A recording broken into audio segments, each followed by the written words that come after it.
Graça e paz, amados. Esse mês de junho nós vamos estar pensando sobre avivamento. E esse é o tema para esse mês de junho. Avivamento, um caminho para o renovo. Eu quero convidar você para abrir a sua Bíblia. E você que não tem uma Bíblia, você pode acompanhar a leitura. Atos capítulo 16, verso de número 19 ao verso de número 34. Atos dos Apóstolos, capítulo 16, verso 19 ao verso de número 34. Diz assim a palavra do Senhor. E vendo seus senhores que a esperança do seu lucro estava perdida, prenderam Paulo e Silas e os levaram à praça, à presença dos magistrados.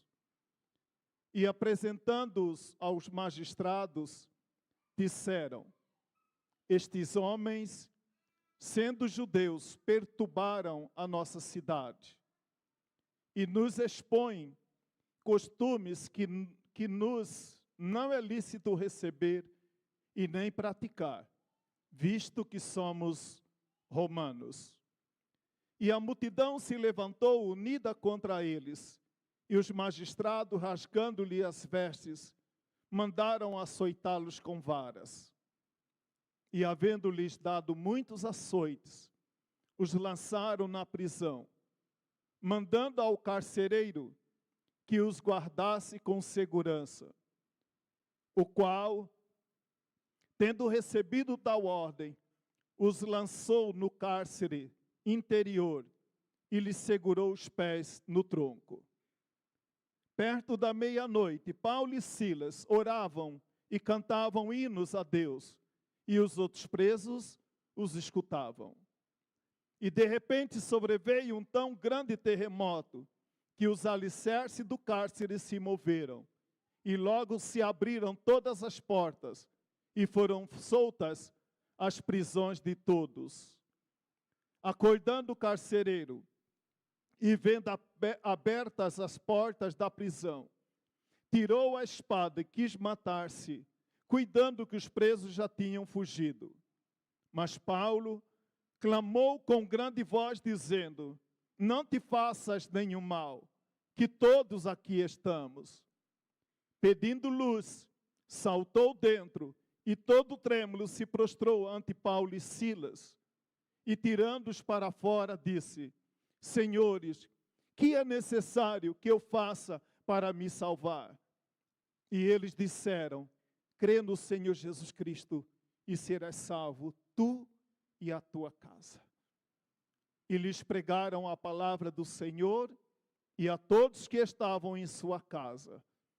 E tomando-os ele consigo naquela mesma hora da noite, lavou-lhes os vergões e logo foi batizado, ele e todos os seus. Então, levando-os à sua casa, lhes pôs à mesa, e na sua crença em Deus, alegrou-se com toda a sua casa. Amém, amados? Avivamento. Quando nós olhamos para a palavra de Deus, livro de Gênesis, capítulo 1, nos fala que Deus, nos mostra Deus criando todas as coisas, inclusive eu e você. E a palavra de Deus diz que Deus, ele vinha todos os dias, na viração do dia, ele vinha.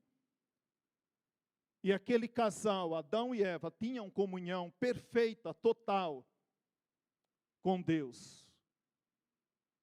E aí a palavra do Senhor diz que um certo dia, algo trágico aconteceu na vida daquele casal. E a Bíblia diz que quando Deus, na viração do dia, procurou Adão e Eva, eles com vergonha esconderam de Deus. Esconderam de Deus. Antes o casal tinha uma alegria muito grande. A presença de Deus era algo muito esperado por eles. Era o momento mais alegre da vida deles, era aquele momento. Quando na viração do dia eles vinham e conversavam com Deus como um casal, como se conversa com um amigo. Mas como eu disse, um dia algo trágico aconteceu. E quando aquela tragédia aconteceu, eles ficaram com vergonha de Deus. O que aconteceu com aquele casal? Que eles agora não tinham mais. A expectativa não tinha mais. Não tinha mais aquela alegria que tinha antes. Foi embora. E agora eles tinham vergonha de Deus.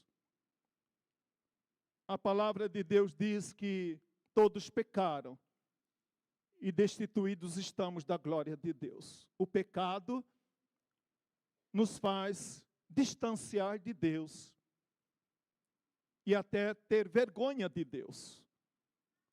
Algumas das irmãzinhas falaram aqui, né?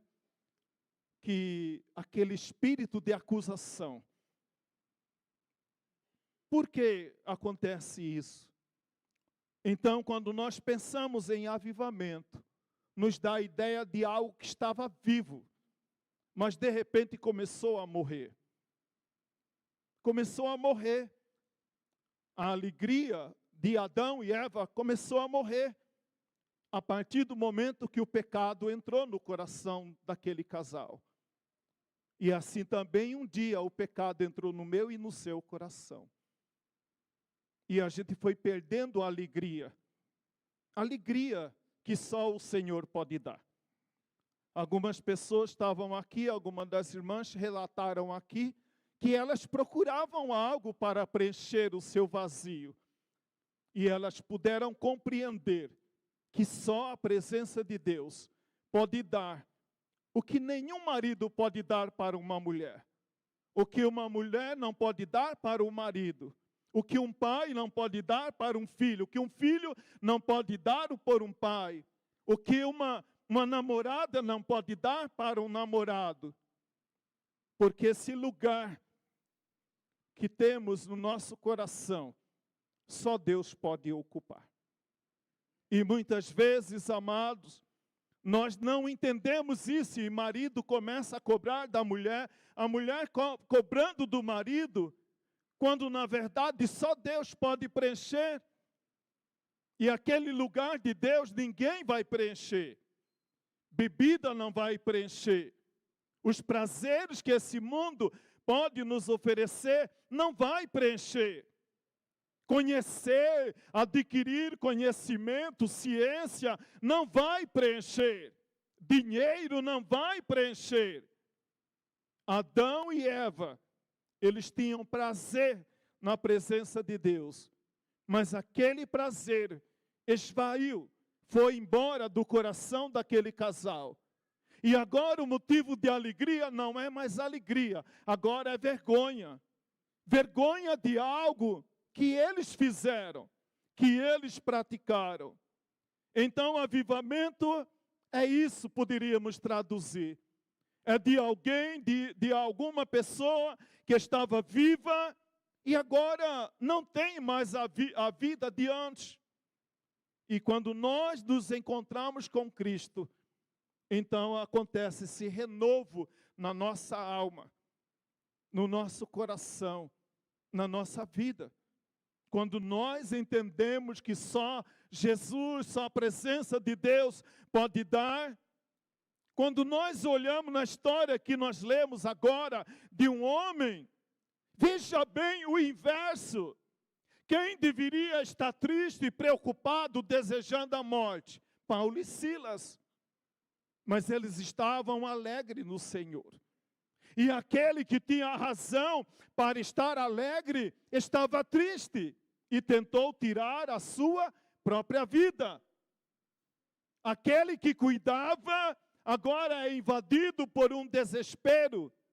Agora é invadido por uma angústia. E ele agora deseja tirar a sua própria vida. A palavra de Deus, quando nós olhamos para a palavra de Deus, nós vamos olhar, por exemplo, para o profeta Ezequiel. Ezequiel, ele estava questionando a realidade de Israel, da sua época. E ele queria entender por que Israel, a sua nação, estava do jeito que estava. E ele procurou entender. Ele procurou entender em Deus o que estava acontecendo. Foi quando então o Senhor permite a Ezequiel ter a visão do vale de ossos secos.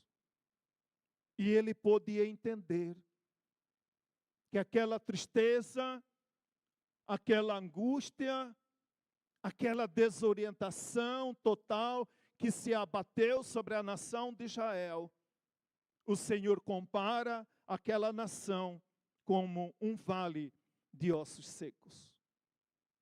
Muitas vezes, amado, nós podemos respirar, nós podemos andar, nós podemos nos alimentar, mas parece, quando a gente olha para dentro da gente mesmo, parece que está faltando alguma coisa. E esse algo, meu amado, só Jesus pode preencher. Esse vazio na alma, ninguém pode preencher. Eu fico muito feliz de vocês terem compreendido isso. Há lugar no nosso coração que só o Senhor pode preencher. Marido não vai preencher. Prazeres que esse mundo pode nos oferecer, não vai preencher.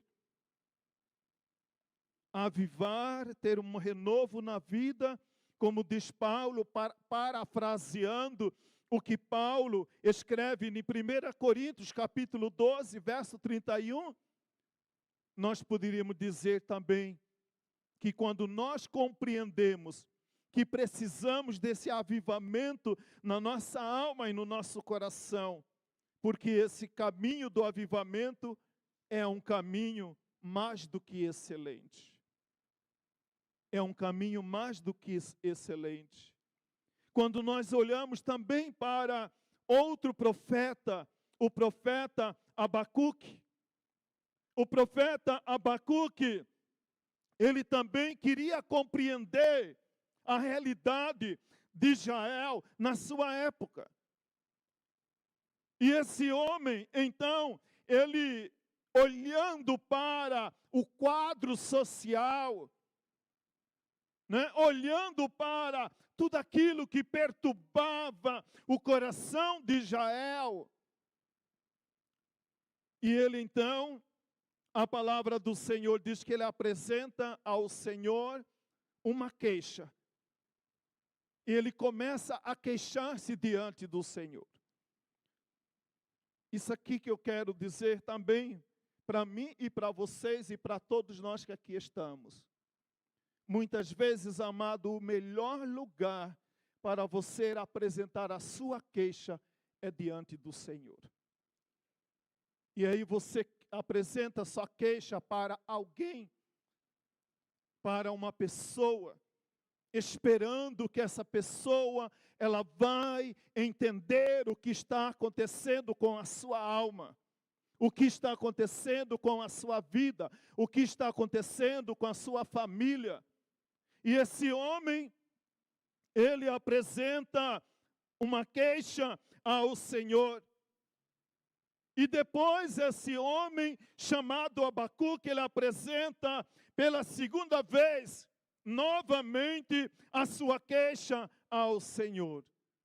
E depois de apresentar pela segunda vez a sua queixa, a sua lamentação, a sua tristeza para o Senhor, ele ora a Deus da seguinte maneira: aviva a tua obra, Senhor, como tem feito no decorrer dos tempos. Aviva aviva a minha vida, aviva essa nação, como o Senhor já tem feito em outros momentos da nossa história. Amado, nós vivemos dias tão terríveis sobre a terra. Eu não sei se você se sente impactado por uma realidade. Se dias atrás eu abri um vídeo e depois sinceramente, eu arrependi de ter aberto aquele vídeo de algo que acontece agora na nossa cidade. Em pouco tempo, 4 jovens executados, de maneira trágica e de maneira cruel. Quando eu olho para o que está acontecendo na nossa cidade, quando eu olho para o que está acontecendo na nossa nação, realmente nós precisamos nos colocar diante de Deus e pedir: Deus, aviva. Esse Brasil precisa de vida, que ninguém pode dar. As ideologias humanas, políticas, não podem dar. Elas podem ajudar a melhorar, mas há algo que só o Senhor pode fazer. Por isso a palavra do Senhor declara: feliz é a nação cujo Deus é o Senhor. Feliz é a nação cujo Deus é o Senhor. Aquele homem chamado Abacuque, firme na sua fé, ele diz para o Senhor: na tua ira, Senhor, lembra da tua misericórdia. Realmente, amado Deus, Ele não quer nos maltratar. Não é da vontade de Deus que nós sejamos maltratados. Porque qual pai teria prazer na tristeza e no sofrimento do seu próprio filho? Se um pai assim se apresenta, certamente ele não está no seu estado normal. Então Abacuque, ele entende que a ira de Deus não era contra Israel. A ira de Deus era contra o pecado de Israel. Deus não condena a ninguém por sua livre escolha, por sua livre opção de vida, de estilo de vida. Ele ama o pecador, mas ele abomina o pecado. E esse homem chamado Abacuque, ele lembra, ele sabe que a ira de Deus estava castigando a nação de Israel. Não porque Deus queria destruir Israel, mas a Bíblia diz que a ira de Deus não é contra eu ou você, mas é contra aquela força que opera em nós e nos leva a fazer coisas que desagradam o coração de Deus. E ele então compreende isso, ele pede ao Senhor: Senhor, na tua ira, lembra-te da tua misericórdia. Realmente, amado, quando nós olhamos para a situação da nossa nação, nós devemos pedir ao Senhor: Senhor, tenha misericórdia do Brasil. Senhor, tenha misericórdia da nossa cidade. Eu fico assim, amado, sinceramente, como eu disse, impactado com tantas coisas horríveis que antes a gente ouvia falar que acontecia em outros grandes centros, mas agora está aqui acontecendo no nosso meio. Está acontecendo no nosso meio. Esse homem chamado Abacuque, então ele termina a sua segunda lamentação, a sua segunda queixa, declarando: por-me-ei na minha torre de vigia e vigiarei para ver o que Deus me dirá. Por-me-ei na minha torre de vigia e vigiarei para ver o que Deus me dirá. Esse homem, ele precisava de uma resposta do Senhor. para entender o que estava acontecendo. E enquanto isso não acontecesse, ele então toma a sua postura de estar aguardando a resposta do Senhor.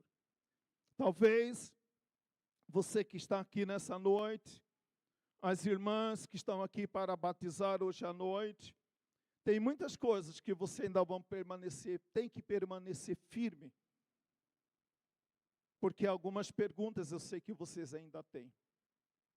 Como eu também tenho. Algumas coisas que eu não entendo, mas que eu sei em quem tenho crido. E que talvez você não tenha todas as respostas agora, mas aguarde no Senhor.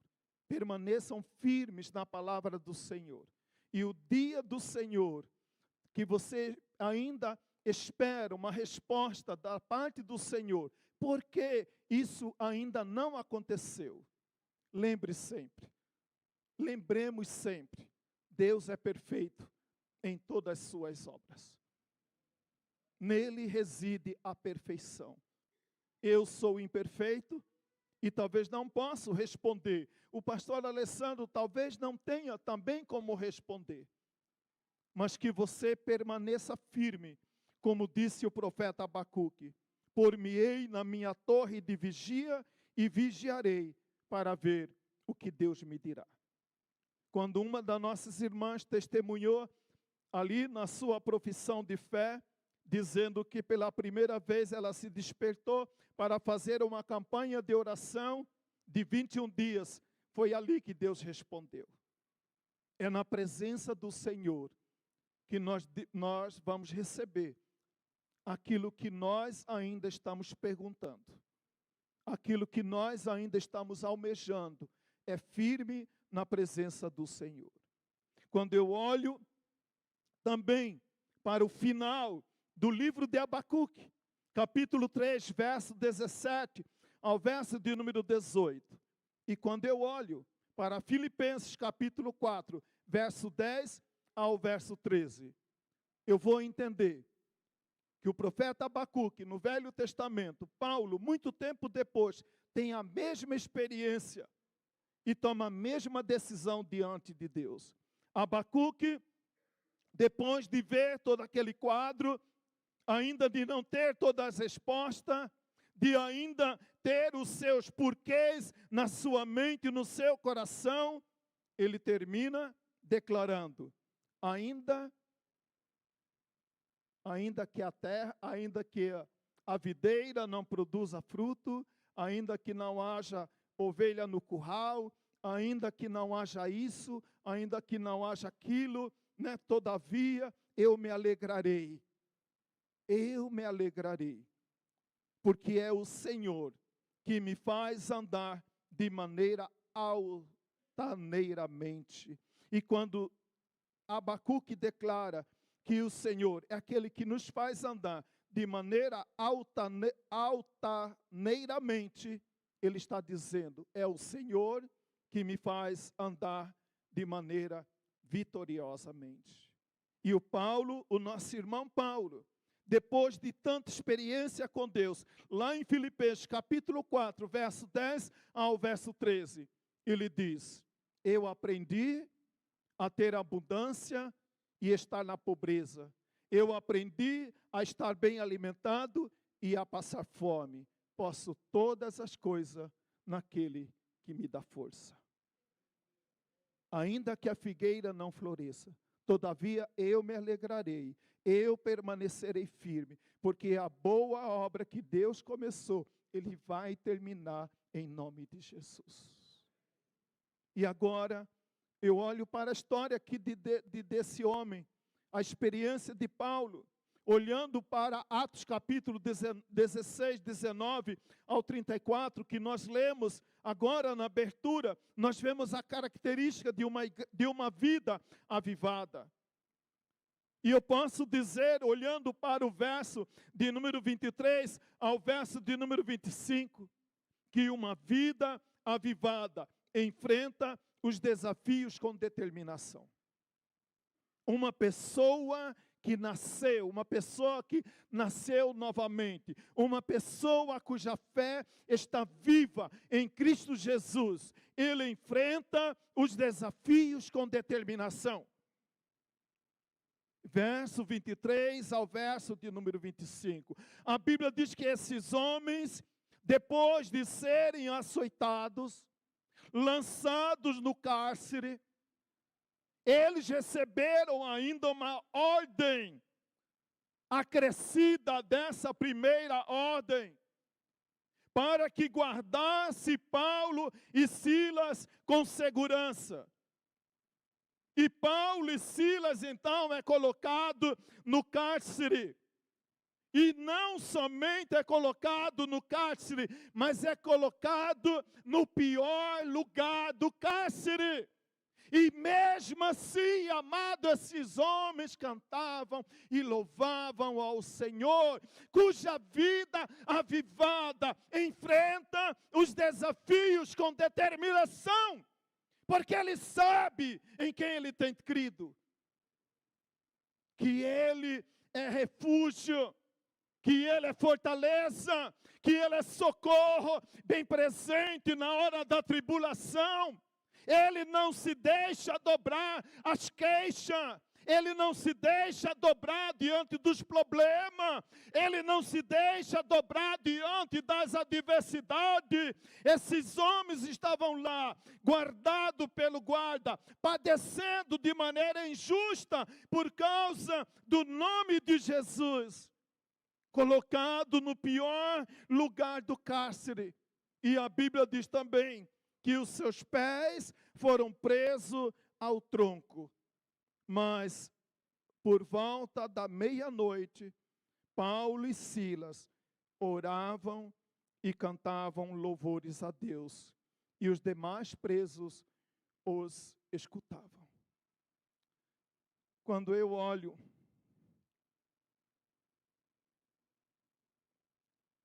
para a palavra de Deus, eu vejo, quando a Bíblia fala assim, por volta da meia-noite. Meia-noite acontece o quê? Uma mudança, né? À meia-noite, acabou o domingo, começa a segunda. À meia-noite. Eu não sei qual é a meia-noite que Deus talvez tenha preparado para mudar a sua história. Mas se você permanecer firme, orando, louvando, agradecendo, adorando ao Senhor, você também tem a sua meia-noite. Quando Deus vai fazer uma virada, como fez na vida desses homens. À meia-noite, quando o dia muda, quando tudo começa a mudar, eles permaneceram firmes, adorando, louvando e servindo ao Senhor.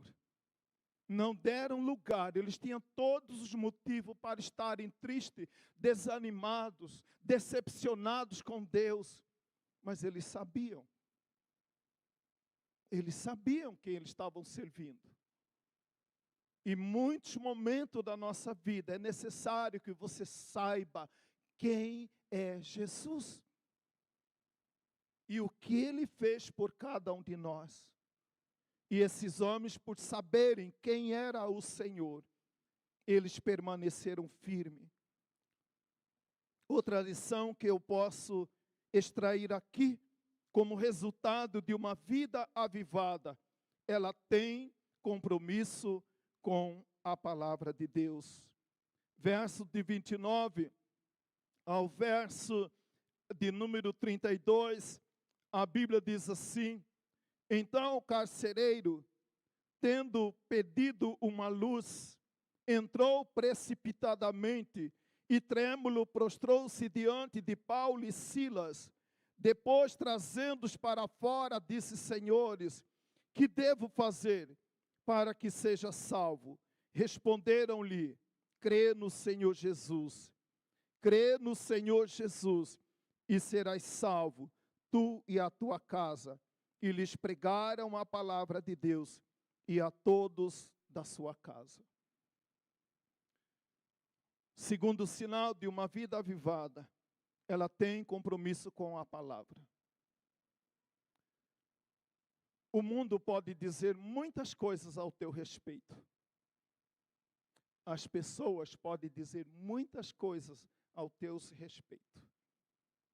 Mas eu e você temos que firmar a nossa vida no que a palavra de Deus diz ao teu respeito. Porque é ela que te sustentará nos momentos de crise e de dificuldade. O mundo pode ter um monte de opinião sobre o que você fez ou sobre o que você deixou de fazer. E muitas vezes, amado, nós damos muito ouvido ao que pessoas dizem.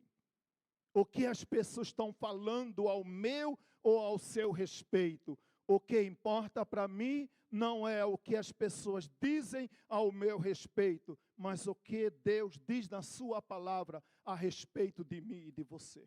Isso que importa. Uma vida avivada tem compromisso com a palavra.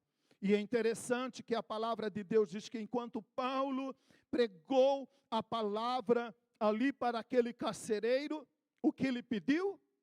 Uma luz. Quantas vezes, amado, as pessoas estão andando por aí para a rua à procura de uma luz. E graças a Deus, que quando nós encontramos Jesus, nós entendemos que Jesus é a luz do mundo. É a luz que a pessoa precisa, que vai iluminar o seu caminho. E esse homem, agora, então, ele se prostra diante e pede essa luz. E lá naquela noite, Paulo e Silas pregam a palavra de Deus para aquele homem. E um grande milagre acontece, que fortaleceu a fé de Paulo e Silas ainda mais. Então essa agora é a terceira lição que eu posso aprender na palavra, que uma vida avivada experimenta cada dia uma alegria que não tem par. Eu compreendo quando vocês vieram aqui à frente e falaram com dificuldade, talvez tudo que vocês prepararam para falar antes. Né? Quando chega lá na frente e me chamar, eu vou falar isso, vou falar aquilo. Mas é uma alegria ímpar, que ninguém pode descrever, que ninguém pode experimentar, só experimenta quando a gente encontra com Cristo. As pessoas vão olhar e falar, acho que ela está ficando meio louca, está ficando meio lelé. Né? Acho que perdeu o sentido, perdeu a noção. Paulo e Silas, eles experimentam uma alegria ímpar. E diz a palavra do Senhor. E naquela mesma noite, Paulo e Silas lhe pregaram a palavra de Deus. E a todos da sua casa. Interessante que agora eles não estavam mais na prisão, agora estavam na casa do carcereiro. E a palavra do Senhor diz, naquela mesma hora da noite, cuidando deles, lavou-lhe os vergões dos açoites, e a seguir foi ele batizado e toda a sua casa. Como disse uma das nossas irmãs também, o sonho meu agora é que eu e a minha casa sirvamos ao Senhor. Uma vida avivada, ela sabe que Deus vai completar a obra. E enquanto isso não aconteça, permaneça firme como Abacuque e permaneça firme como Paulo. Abacuque diz, ainda que tudo dê errado, ainda que nada aconteça como eu queria que acontecesse, mas todavia eu me alegrarei. Porque o Senhor é a minha força. Porque o Senhor é a minha alegria. Porque meu Deus é fiel para cumprir tudo que Ele prometeu na sua palavra. Para fazer em mim, na minha casa e na minha família. E aqueles homens viram toda uma casa sendo transformada. Paulo e Silas experimentaram essa alegria. E para nós, como igreja também, nós nos alegramos com vocês. Porque quando vocês se emocionaram aqui na frente, eu só de imaginar a sua emoção, e do dia que eu senti a mesma emoção, né, a gente tem que se conter. Vamos agradecer ao Senhor. Fique em pé, em nome de Jesus. Agradeça ao Senhor, porque Ele alcançou você com a sua palavra. Você estava morto, eu estava morto no nosso pecado. No meu pecado, você estava morto no seu pecado. Não tínhamos alegria, porque a gente pretendia e procurou por muito tempo preencher esse vazio na alma e no coração, nos prazeres, nas coisas que esse mundo pode oferecer, mas agora você compreendeu que a graça de Cristo nos basta, que o amor de Deus nos basta, porque a alegria do Senhor é a nossa força. Senhor nosso Deus, nosso Pai, o nosso coração se alegra no Senhor, por esta noite de vitória. Nós te louvamos, Pai, e te agradecemos. Podemos, ó Pai, declarar: quão grande és tu, quão grande és tu, Senhor, em toda a terra, e muito digno de louvor e de adoração.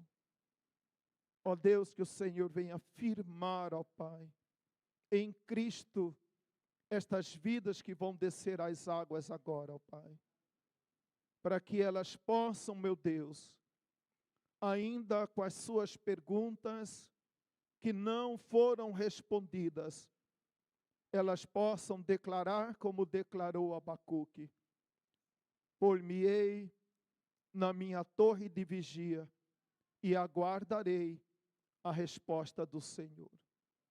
Ainda que eu não tenha todas as coisas que eu preciso, e ainda que eu não tenha todas as respostas que eu procuro, todavia eu me alegrarei, porque tu és o Deus da nossa salvação.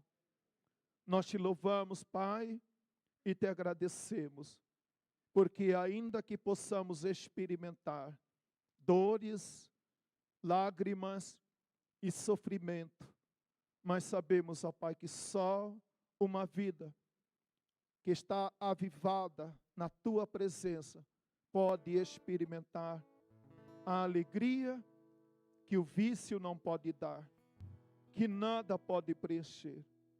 A ti, Senhor, o nosso louvor e a nossa gratidão. Completa, Espírito Santo do Senhor, esta palavra no nosso coração. Eu peço isso, Senhor, em nome de Jesus.